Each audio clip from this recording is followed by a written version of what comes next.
December 16, 1944, dawned cold and gray over the Ardennes forest, a quiet that belied the storm gathering beyond the horizon. The snow-laden pines muffled the footsteps of patrols, and a brittle wind cut through the wool uniforms of the American troops stationed along the northern shoulder of the Bulge. Most soldiers were veterans of the European campaign, but even the hardiest men felt the creeping unease. Rumors of a German buildup had circulated for days, dismissed by some as the usual wartime exaggeration. Yet the tension in the air was unmistakable. Before we jump back in, tell us where you're tuning in from, and if this story touches you, make sure you're subscribed, because tomorrow, I've saved something extra special for you. Among the units stationed in the area was the 285th Field Artillery Observation Battalion, responsible for directing artillery fire across a jagged, snowbound landscape. These men, primarily artillery observers and reconnaissance personnel, were accustomed to the chaos of battle, but nothing could prepare them for what lay ahead. Snow fell intermittently, coating muddy roads in a deceptive white, making movement difficult for both men and vehicles. Visibility was low, and the forests that usually offered cover now seemed to conceal imminent danger. Farther south, across the icy roads and narrow passes of the Ardennes, the German 1st SS Panzer Division Leibstandard SS Adolf Hitler was assembling. Under the command of Kampfgruppe, the SS troops were preparing for the largest counteroffensive Germany had attempted in the West since D-Day. Their objective: break through the thinly held American lines, seize the port of Antwerp, and disrupt Allied supply routes. Experienced and ideologically hardened, these troops were a lethal combination of speed, coordination, and fanatical resolve. Tank columns rumbled along hidden tracks, infantry units moved into staging areas, and reconnaissance elements scouted American positions, all in preparation for the coming blitzkrieg-style assault. For the Americans, the Ardennes seemed deceptively quiet.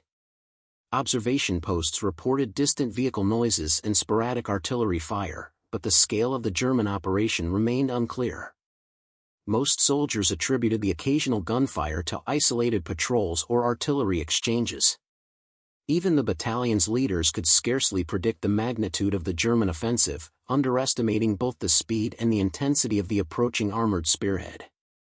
In the small hamlets scattered along the northern shoulder, the soldiers huddled around makeshift stoves, checking rifles and field radios. Maps were spread across tables, marked with colored pins indicating the positions of friendly units.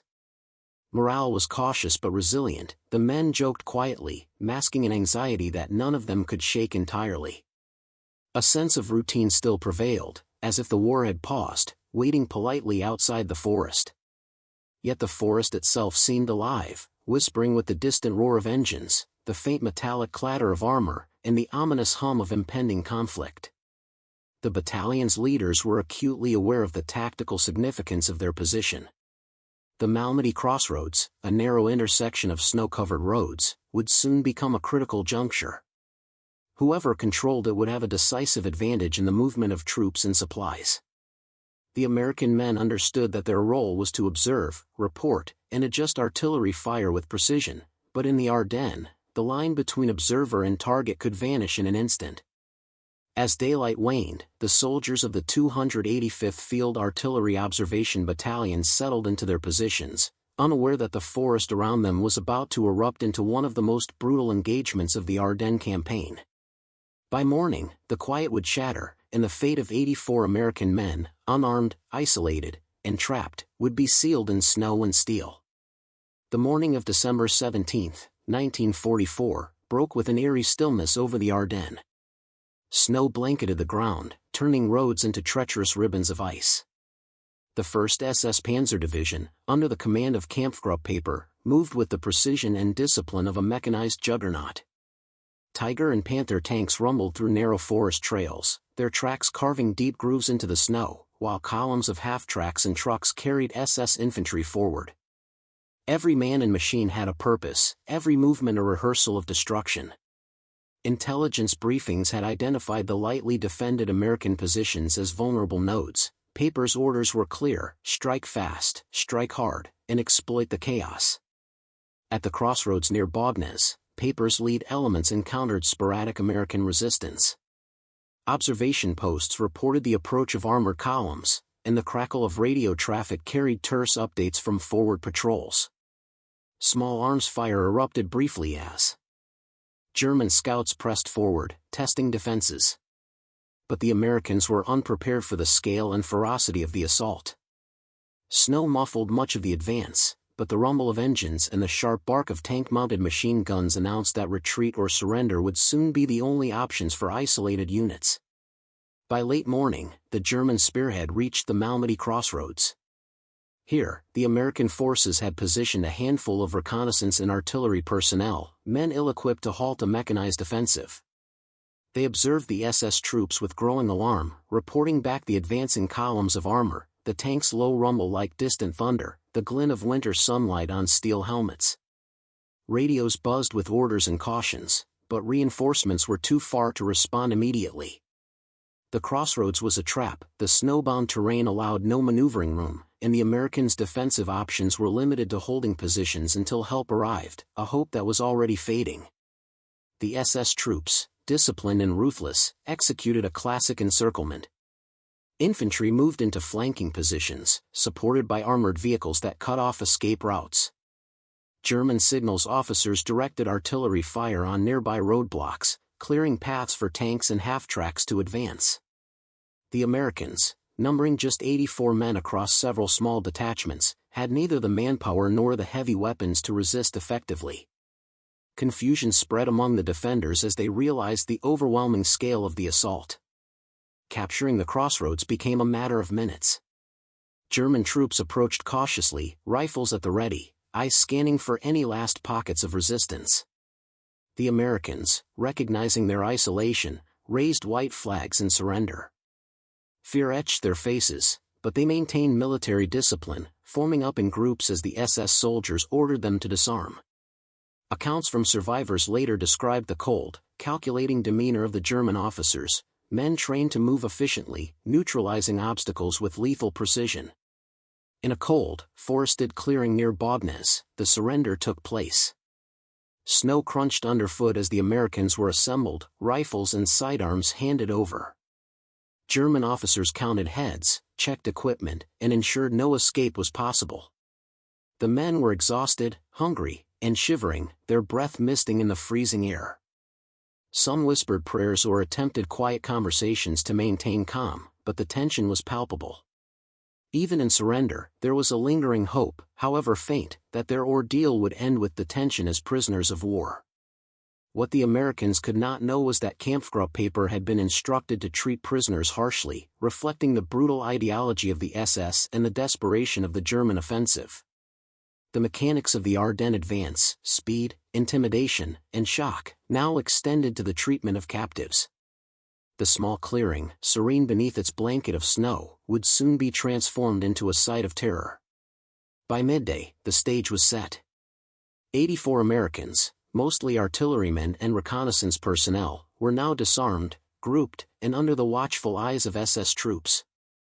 The snow, which had seemed a passive witness to the German advance, would bear silent testimony to the events that were about to unfold, events that would echo through history as one of the most infamous atrocities of the Ardennes campaign. The snow that had fallen so peacefully over the Ardennes that December morning became a silent witness to a horror that would haunt history. The 84 American prisoners, already exhausted from the retreat and the chaos of the German advance, huddled together in the small clearing near the Ardennes crossroads. Their weapons had been collected, their hands bound in some cases, their breaths visible in the freezing air. Shivering in cold uniforms, many whispered reassurances to one another, clinging to the fragile belief that surrender guaranteed safety under the Geneva Conventions. The SS troops of Kampfgruppe, seasoned veterans of Blitzkrieg and indoctrinated by the harsh ideology of the Waffen-SS, moved among them with a practiced efficiency. Their boots crunched on the snow, steel helmets gleaming dully under the weak winter sun. Officers barked terse instructions, ensuring the prisoners remained in position. The Americans' eyes, wide with apprehension, followed every movement. A few SS men gestured toward their rifles, and the faintest tremors ran through the men in surrender. Accounts from survivors would later describe the surreal calm that preceded the atrocity. Some prisoners attempted small talk, their voices quivering in disbelief. Others silently prayed, focusing on family and hometowns, trying to anchor themselves against the growing tension.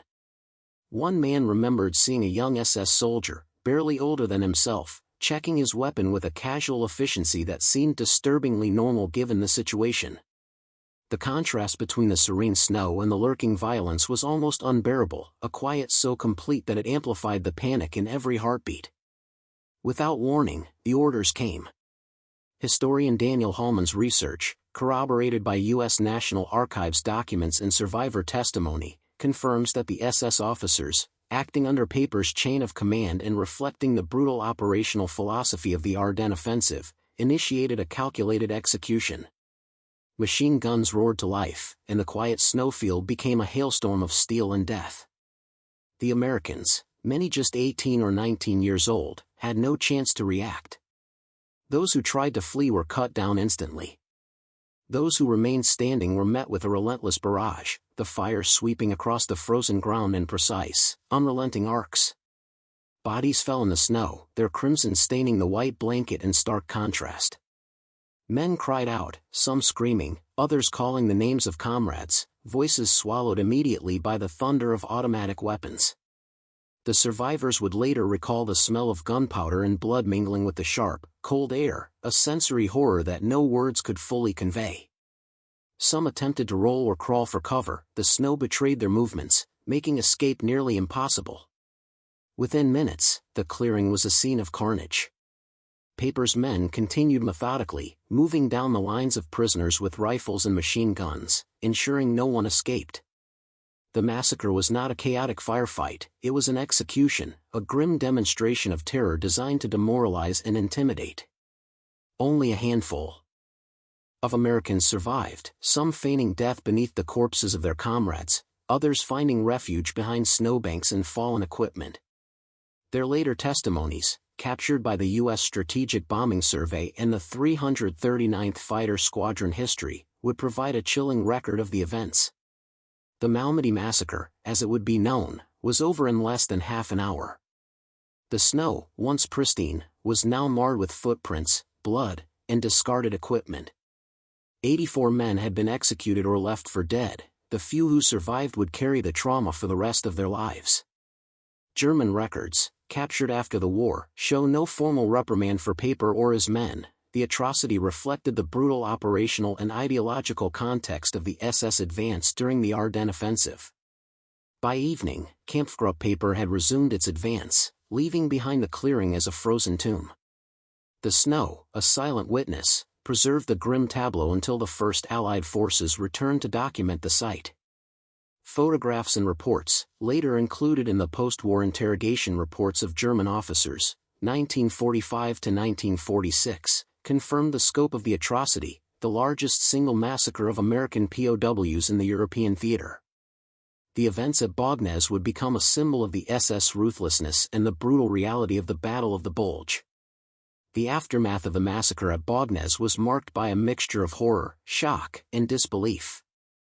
By December 18, 1944, American units cautiously advancing through the Ardennes began encountering signs of the brutal event. Snow, which had concealed the carnage the day before, now revealed the grim tableau, bodies partially covered, some still frozen in the positions in which they had fallen. Survivors, weak and frostbitten, emerged from hiding, recounting the atrocity in voices trembling with both cold and trauma. Initial reports to Allied commanders were met with disbelief. It was almost unimaginable that German forces could execute 84 prisoners in such a calculated and ruthless manner. Yet, survivor testimonies were consistent. Soldiers described SS troops moving with mechanical precision, firing machine guns and sweeping arcs across a snow-covered clearing. Many of the men who had been executed were young, barely out of training, their uniforms and faces covered in snow and blood. The shock was compounded by the realization that these were not casualties of battle but of deliberate murder. Preparing and narrating this story took us a lot of time, so if you are enjoying it, like this video, it means a lot to us. Now back to the story. The 14th Armored Division, moving cautiously through the Ardennes crossroads, was the first Allied unit to formally document the scene. Photographs taken by battlefield photographers captured the chilling aftermath: blood-soaked snow, abandoned equipment, and the bodies of men in mid-fall. These photographs would later become pivotal evidence during post-war investigations and the Malmedy massacre trial. U.S. Army historians and war correspondents, including those working for the National World War II Museum archives, noted the clear signs of premeditation: weapons collected from prisoners, SS troops' tactical positioning, and the systematic nature of the killings. Medical personnel attending the survivors faced immediate challenges. Hypothermia, shock, and gunshot wounds dominated their efforts. Those who had been left for dead beneath corpses or snowbanks recounted the moments of terror, often in fragmented, disjointed narratives. One soldier remembered feeling the snow around him shift as bodies fell over him, the cacophony of automatic fire blending with the harsh winter wind. These personal accounts, later compiled in the Air Force Historical Research Agency and the 339th Fighter Squadron History, provided a deeply human perspective on the scale of the atrocity. Allied intelligence quickly began piecing together the operational context. Kampfgruppe, part of the 1st SS Panzer Division, had advanced aggressively through the Ardennes, aiming to break American lines and create panic. Documents captured after the war, including the Japanese 4th Air Group War Diary analogs for battlefield reporting, revealed the indoctrination and ideological motivations behind the SS actions. Surrender was treated as treachery, and the execution of POWs was framed as both punitive and deterrent. While tactical decisions might explain speed and aggression, they could not justify the systematic execution of unarmed men. By late December, the U.S. Army issued preliminary reports to High Command, emphasizing both the strategic and moral implications. The massacre became a symbol of Nazi brutality and the risks American soldiers faced when surrendering in contested zones. Photographs and survivor interviews were compiled into official intelligence dossiers, later used in post-war tribunals. The interrogation reports of German officers, 1945 to 1946, would confirm that SS officers were aware of the executions, though many attempted to rationalize or deny direct responsibility. The discovery of the massacre at Ardennes marked a turning point in Allied perceptions of the Ardennes offensive. While soldiers had anticipated fierce combat, the deliberate killing of prisoners represented an escalation that blurred the lines between battlefield operations and war crimes. For the survivors, families, and historians, the snow-covered clearing became more than a battlefield. It was a stark testament to the extremes of human cruelty and the enduring need for accountability. News of the massacre at Ardennes spread rapidly through the American units advancing in the Ardennes. By December 19, 1944, headquarters of the U.S. First Army had received detailed reports from field officers, medical teams, and surviving POWs. Initial dispatches described 84 American soldiers executed in cold blood by SS troops, many of them machine-gunned while trying to surrender. The shock reverberated from the front lines to Washington, D.C., where the War Department began assembling official accounts for both operational and legal purposes. Photographs of the massacre, taken under perilous conditions by Army combat photographers, formed the foundation of the investigation. The images captured rows of frozen bodies, some partially covered in snow, the blood stark against the white terrain. Equipment lay scattered among the fallen, rifles and helmets abandoned in the chaos. One photograph showed a young soldier, face frozen in horror, lying just a few feet from a machine gun emplacement abandoned by the perpetrators. These visual records, along with survivor testimonies, were later compiled in the U.S. National Archives, Operation Vengeance records, and became crucial evidence in the Malmedy massacre trial. Survivors provided harrowing accounts of the execution. Many had been ordered to lie face down in the snow while SS troops methodically fired into the line. Some, wounded but not killed, pretended to be dead, witnessing comrades fall around them. One man, later debriefed in the 13 Fighter Command reports, recalled crawling under corpses while bullets still struck the ground nearby. The consistent nature of these reports demonstrated a deliberate and systematic act rather than a spontaneous battlefield reaction. Allied intelligence quickly sought to understand the command structure behind the atrocity. Documents captured from Kampfgruppe, part of the 1st SS Panzer Division, revealed ideological indoctrination emphasizing ruthless treatment of prisoners. The SS considered surrender dishonorable, framing executions as both punitive and deterrent.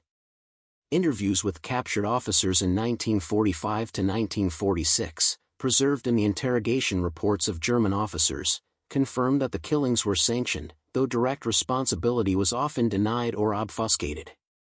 Officers argued that the actions were a result of war exigencies, yet the uniformity and scale of the killings made such claims implausible. The massacre galvanized both military and public opinion.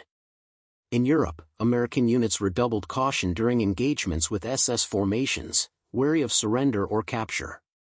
At home, newspapers such as the Stars and Stripes and reports compiled by the National World War II Museum Archives broadcast the atrocity, emphasizing the extreme risks American soldiers faced in the Ardennes. Propaganda broadcasts by the Allies framed the incident as evidence of Nazi barbarity, reinforcing both morale and the moral imperative to defeat Germany. Meanwhile, legal preparations began.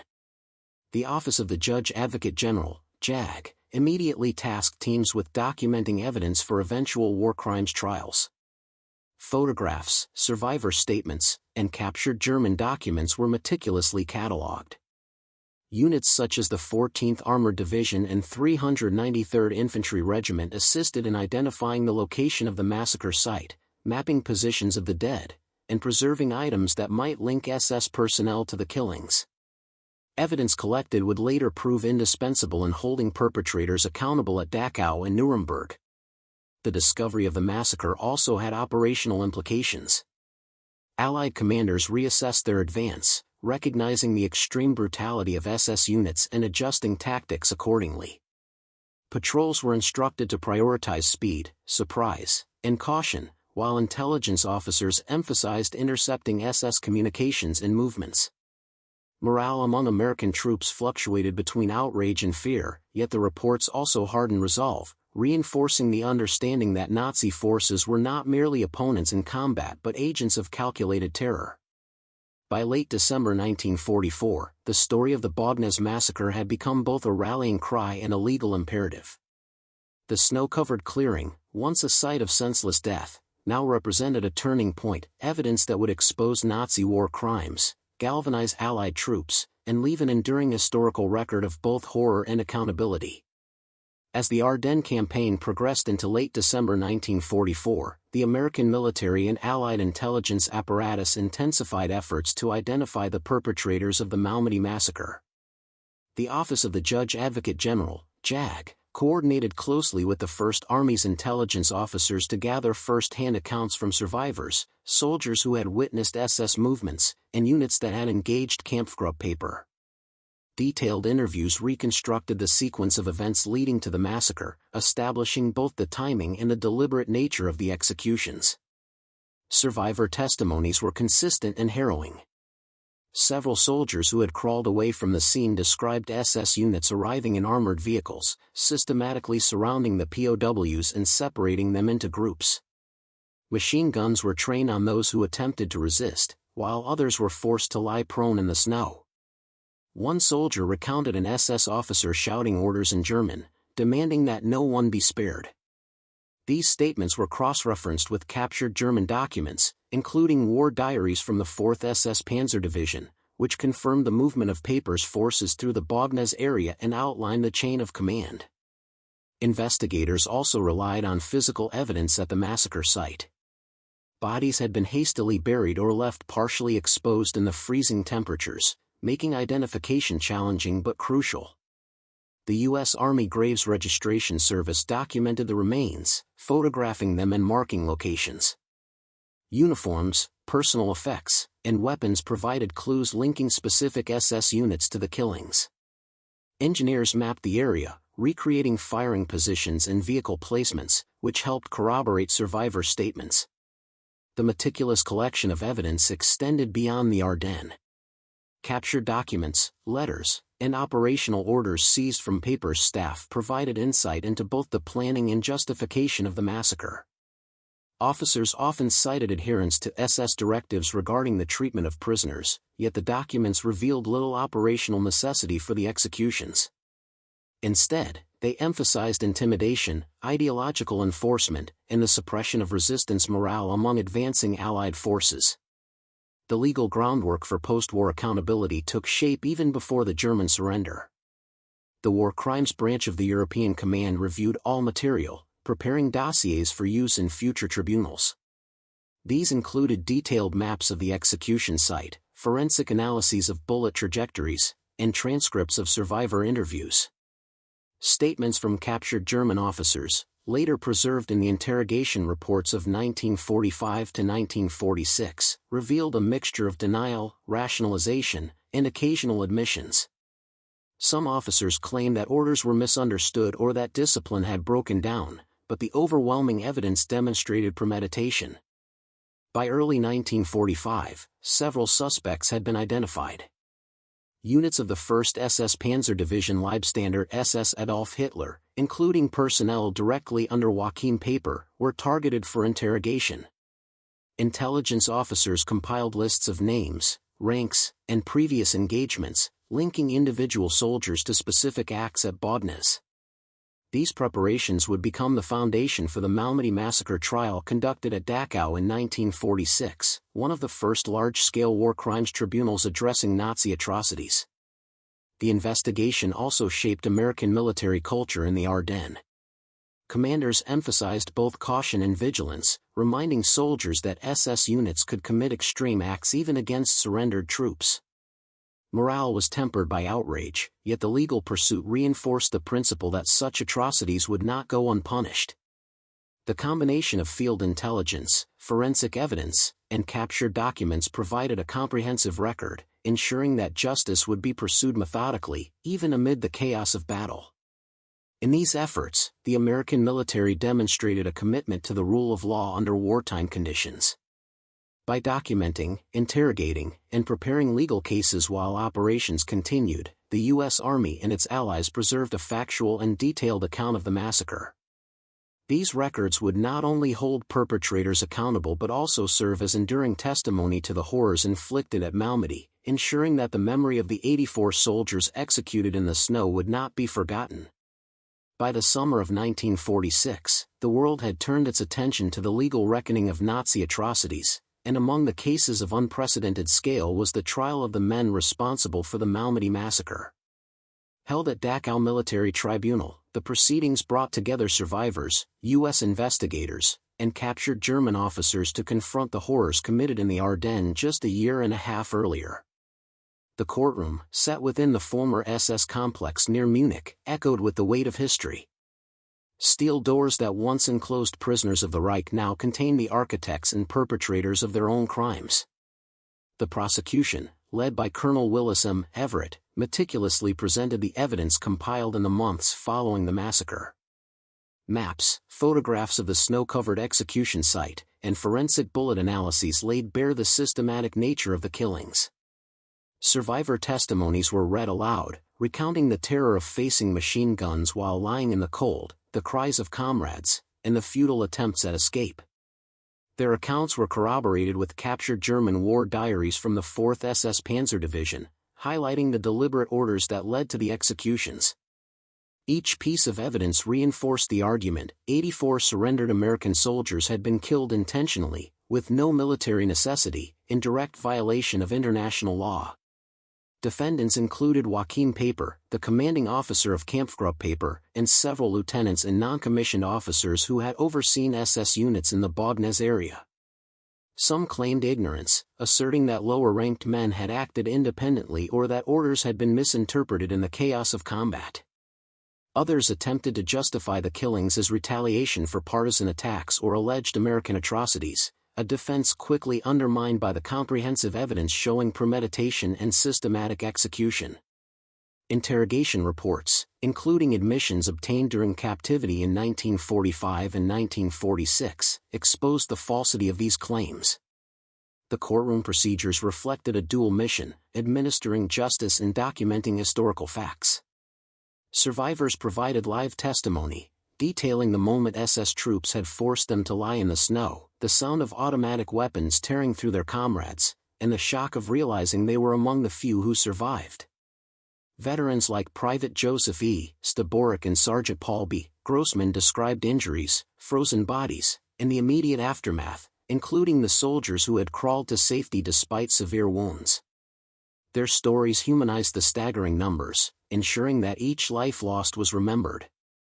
Legal strategy emphasized not only individual responsibility but also the culpability of the command chain. Evidence showed that Paper had issued explicit instructions for the treatment of prisoners and that officers under his command had enforced these orders with lethal precision. Technical reports on the use of machine guns, vehicle positions, and execution timing illustrated coordination and planning, directly refuting any claims of chaos or accident. The tribunal emphasized that adherence to orders did not absolve responsibility under international law, a principle central to the post-war jurisprudence established at Nuremberg. Verdicts were pronounced in late July 1946. Paper and several other officers received death sentences, while others were handed long-term prison terms ranging from 20 to 30 years. The trials were not without controversy. Allegations of coerced confessions and procedural irregularities prompted appeals and reviews over subsequent years. Nevertheless, the Dachau proceedings became a precedent for prosecuting war crimes, demonstrating that meticulous documentation, combined with survivor testimony and physical evidence, could hold even elite military units accountable for deliberate violations of the laws of war. The legacy of the Malmedy trials extended beyond punishment. They affirmed the principle that atrocities against surrendered combatants were unconscionable and would be punished.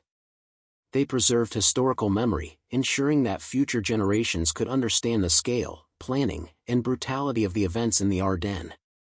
Survivors continued to recount the massacre in memoirs, reunions, and interviews, reinforcing that the 84 men executed in the snow were not forgotten.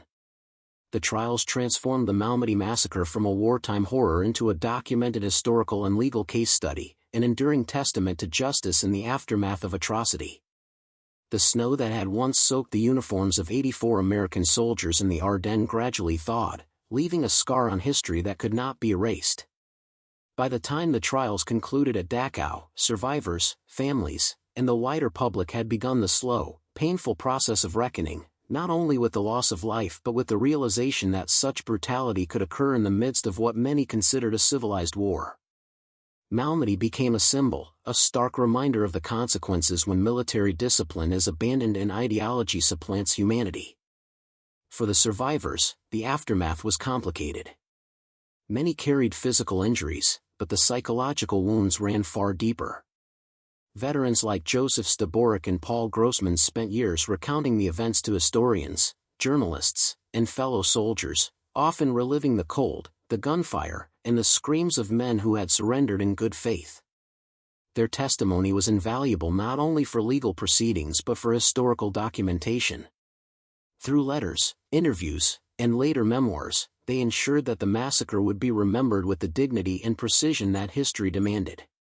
In the United States, Malmedy became a rallying point for the narrative of sacrifice during the Ardennes offensive. The Battle of the Bulge had been a test of American resilience, and the massacre underscored the risks faced not only in combat but in the surrender of human decency. Military historians cited Malmedy as an example of why adherence to the Geneva Conventions and strict discipline in the field were essential. Within the U.S. Army, the incident influenced training, emphasizing the treatment of prisoners and the moral responsibilities of command. The convicted SS officers faced varied fates. Joachim Paper, initially sentenced to death, saw his sentence commuted to life imprisonment in the 1950s amid growing scrutiny over trial procedures. Others served decades before release, their post-war lives often shadowed by the enormity of their crimes. In Germany, the trials fueled debates about collective memory, justice, and national responsibility. Post-war interrogations and reunions highlighted the lingering tension between remembrance and reconciliation, illustrating that justice could not erase trauma, only acknowledge it. Memorials eventually arose near the massacre site, small stone markers and plaques commemorating the 84 men who had perished. Veterans groups returned each year to pay homage, laying wreaths in the snow or on warm summer days, recounting names aloud to ensure no soldier was forgotten. These ceremonies emphasized that Malmedy was not merely an incident of war but a cautionary tale about the fragility of moral restraint in combat. Historians and educators incorporated the massacre into broader curricula about World War II, the ethics of warfare, and the importance of legal accountability, ensuring that Malmedy's lessons reached successive generations. The Malmedy massacre also shaped post-war law. The Dachau trials reinforced the principle that following orders was not a shield against accountability, influencing later military tribunals and international law regarding war crimes. The meticulous documentation of events, from survivor testimonies to forensic bullet analysis, served as a model for prosecuting atrocities, underscoring the necessity of evidence, corroboration, and historical accuracy in the pursuit of justice. Ultimately, the legacy of Malmedy lies not in vengeance but in remembrance. The men who surrendered in trust, only to be met with bullets, became a testament to the human cost of hatred and ideology unchecked by conscience. Their story continues to remind the world that even amid the chaos of war, there exists a standard of decency that cannot be violated without consequence. By honoring their memory, educating future generations, and documenting the truth with unwavering rigor, history preserves their sacrifice, not as a statistic, but as a profound lesson in justice, morality, and the enduring need for humanity in the midst of conflict.